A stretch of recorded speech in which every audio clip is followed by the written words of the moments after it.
Halo semuanya, jadi kali ini aku mau beli-beli di rumah teman aku. Kita ambil uangku dulu ya teman-teman. Langsung aja kita bawa kabur. Dan di sini aku juga ajak adik aku karena nanti kalau gak ajak adik aku bosan. Dan di sini aku mulai ajak dan dia katanya masih bikin tren. Nah di sini itu juga ada mbak-mbak yang mau beli-beli. Makanya katanya minta ambilin es batu dan ini aku udah kasih teman-teman. Dan di sini tuh adikku masih bikin konten dan itu dia tuh kontennya guys. Dan tiba-tiba aku didorong samanya guys karena aku mengganggunya katanya sampai aku terpleset dan aku ajak lagi akhirnya dia mau.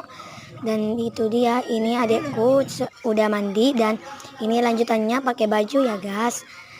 Dan di sini tuh ada orang beli-beli lagi datang, yang satunya pulang, yang satunya lanjut aja. Ini udah bersih semua mukanya ya, ini juga.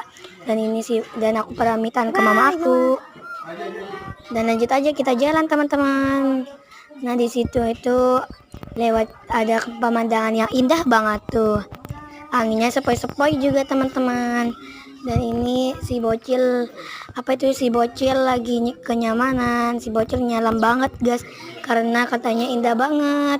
Dan di situ ada rumah kosong, ada hantunya. Kalau malam ada hantunya. Dan di situ aku lewat di rumah teman aku.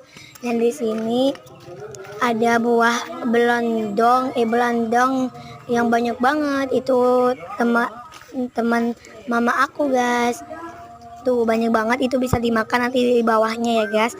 Dan di sini banyak pohon pisang, banyak banget kan guys. Dan lanjut aja, dan tadi adik aku tanya kak lewat mana, dan aku bilang lewat sana lah, masa lewat situ, kalau lewat situ mah jauh. Dan ada temennya bilang gini, Nis besok masuk, karena nama adik aku itu Anis. Dan langsung aja kita lewat di rumah temannya Anis lagi. Ini dia rumahnya. Dan Anis tanya lagi, kak lewat mana? Lewat sini lah, masa lewat sana, itu jauh mulu gitu aku guys. Dan lanjut aja, ini aku di depan, adikku yang di belakang. Adikku kecepatan karena takut teman-teman. Dan di sini adik aku nangis karena takut katanya. Dan di sini itu hampir malam. Dan itu ini kebun rumah pacar aku teman-teman. Dan ini dia rumah pacar aku. Dia lagi dinas ke luar kota, maksudnya ke luar negeri. Nah di sini itu ada temannya Anis yang datang tiba-tiba pakai sepeda sama cowoknya. Dan langsung aja kita jalan. Ada aku ketakutan nih guys. Dan ini mau sampai teman-teman. Yang mau lanjutan part 2-nya jangan lupa follow dan like di video ini. Bye bye.